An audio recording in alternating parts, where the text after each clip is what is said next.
Hello everyone, I put together an epic video for these epic episodes. Today we're going to talk about episodes 5 and 6 of Maul, Shadowlord, but not in a surface level way, because in my opinion, what these two episodes are really about is not just we watched a little chase in a lightsaber fight. The real issue is this. In these two episodes, Maul is not just trying to survive. The man is literally carrying out a psychological siege. And the person he's targeting is Devone. So come with me, and let me tell you from the very beginning what's going on. With episode 5, the only thing that changes is not just the city's security balance, the whole mood of the planet changes. Star Wars already set up the foundation of this story as Maul rebuilding his power on a planet not yet fully corrupted by the Empire, while setting his sights on a young Padawan who is becoming disillusioned. So from the very start, this was never just about action. It's about corruption, infiltration, slowly getting inside. The moment the Empire arrives, that gray area disappears. Before,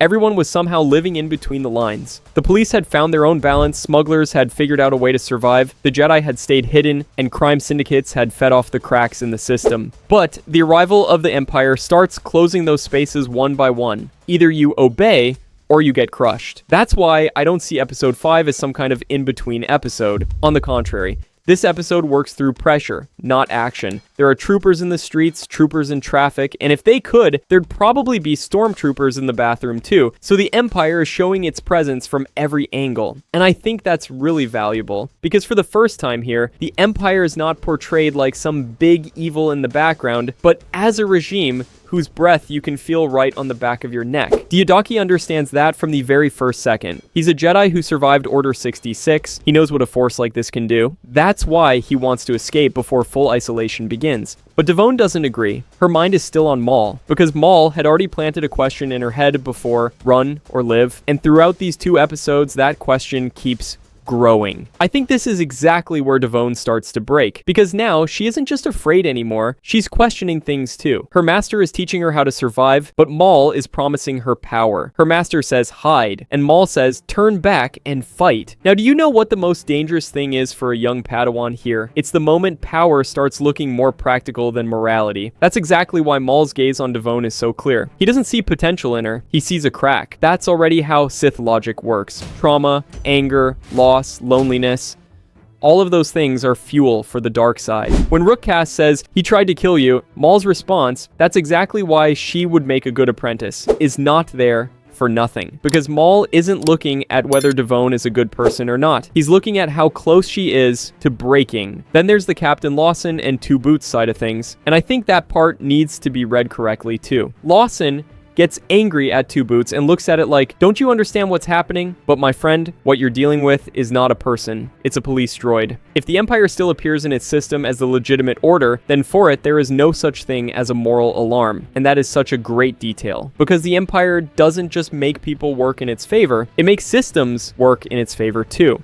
This is a very soulless, mechanical kind of evil, and I don't think Captain Lawson's side of the story is unnecessary at all. On the contrary, he's not a Jedi, not a Sith, not the chosen one. He's just an ordinary man, and that's exactly why he matters so much. Because through him, we get to see what Imperial pressure does to people who are not heroes. The fear creeping all the way into his home, the instinct to protect his child, the constant possibility of making the wrong decision, those things keep the story grounded. And then there are the family problems. Drea Lawson standing closer to the Imperial line is not meaningless. I think the story is setting up a choice there that will grow later. Which side will Riley lean toward? His father's conscience or his mother's sense of order? Star Wars is really good at this kind of thing. Sometimes massive galactic wars grow out of a single fracture inside one family. And with the Empire arriving on Janix, the fuse for that conflict has been lit. As if that wasn't enough for Captain Lawson, Janix's new boss has now stepped onto the field too. Lieutenant Blake. This character might seem like some random Imperial officer tossed in there, but that's not what he is. Blake is introduced as the Imperial lieutenant directly deployed to Janix to take over the operation, so he's not just the officer giving orders in the background. He is the symbol that the planet has now been taken out of local hands and placed directly under Imperial discipline. The sheriff may still be talking, but the real power now belongs to Blake. We also see that the character who gives the episode its title arrives on Janix as well.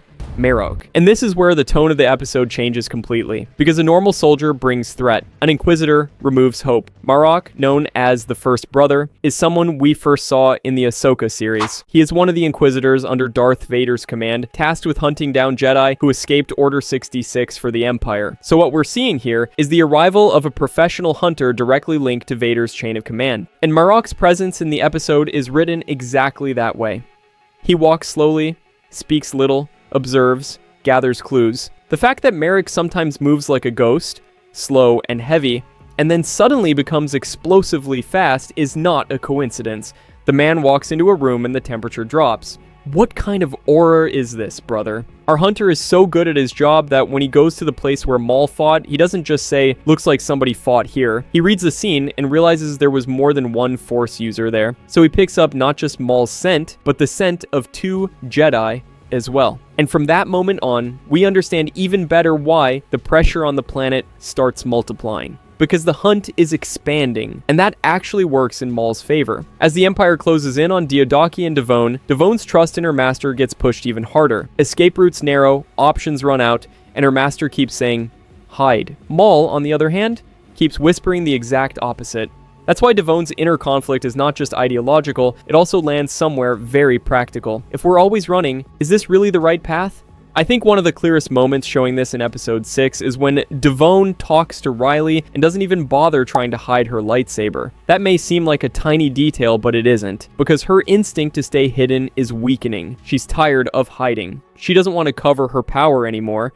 She wants to use it, and that is exactly where the dangerous threshold begins for a Jedi. Diodaki opening up to Captain Lawson is important too. He finally puts the card on the table and says, I'm a Jedi who survived Order 66, and asks for help. But Captain Lawson's answer is the answer of a father through and through. My priority is my child. For a man trying to protect his family, that's a completely normal answer. But at the same time, it's tragic. Because in the age of the Empire, good intentions are no longer enough.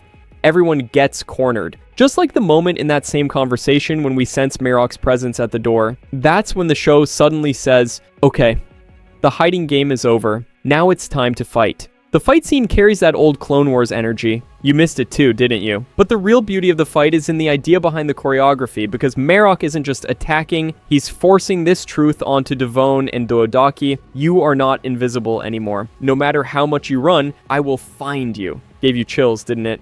And of course, Marrok finds them again at Rena Sewell's place where they went for help. Marrok's lightsaber is not like the standard double-bladed saber we know. This is an Inquisitor lightsaber that shifts between single blade, crescent mode, and disc mode. That's why its movement in combat feels stranger, more artificial, more unsettling. Maul's style is the complete opposite. Purer, more classic, more instinctive mastery. We see that difference very clearly in the train fight. In the train fight, Devone sees with her own eyes that the Force hunting her is not Maul. It's the Empire, the Inquisition, and that is exactly what Maul wants. Look, he says, I'm not the one who made you the real target. In fact, my theory here gets a little more sinister. Maul may not be unleashing all of his power directly against Marrok, because his goal is not just to defeat the Inquisitor, it's to break the final lock in Devone's mind. If Maul had come in and crushed Marrok immediately, Devone would have only seen a powerful monster. But by surviving together, by resisting together, Maul's message becomes much more dangerous. I am not your enemy. And that is why the mood at the end of the episode feels so dark, because Devone can no longer look at Maul as just the Sith who needs to be killed. That line has cracked. Her master teaches her patience and hiding. Maul teaches her anger and retaliation. And when it comes to young characters who have lived through trauma, we all know which one tends to look more appealing. By the way, did you notice that little detail? The way Maul appears almost like a silhouette for a brief moment as the train passes. The show isn't just presenting him as the Shadowlord in name, but visually, too. Even if the man is only on screen for a few seconds, it feels like he's not emerging from the environment, he's emerging from the darkness itself. But shadows don't always stay the same thickness. The unrest inside Maul's own group keeps growing. On the Mandalorian side, there's grumbling. The flow of credits has stopped and the risk has grown. So there's Imperial pressure on the outside and a loyalty crisis on the inside. That once again shows that Maul is moving on ground that is open to betrayal.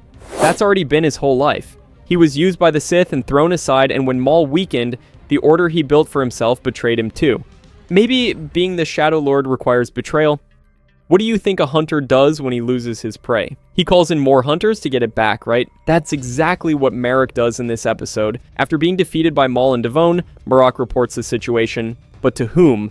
Now here, we don't see a face and we don't hear a name, but we do hear one word. My lord. We know that the Inquisitors hunt Jedi for the Empire under Vader's control. So I think the final report is being delivered to Vader and that we may actually see him in this series. Because Maul's past is not the kind of past that gets closed out in some ordinary Inquisitor file. This man's history is with Sidious and the Sith. Maul's existence will always be a threat to the Empire. I think in the coming episodes, we're going to see Maul versus Darth Vader. So be ready for that. These two episodes completely change the direction of the series.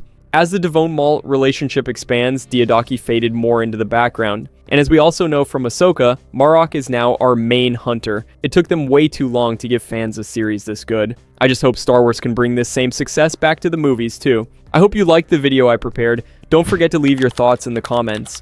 Until the next video, take care of yourselves, and may the Force be with you.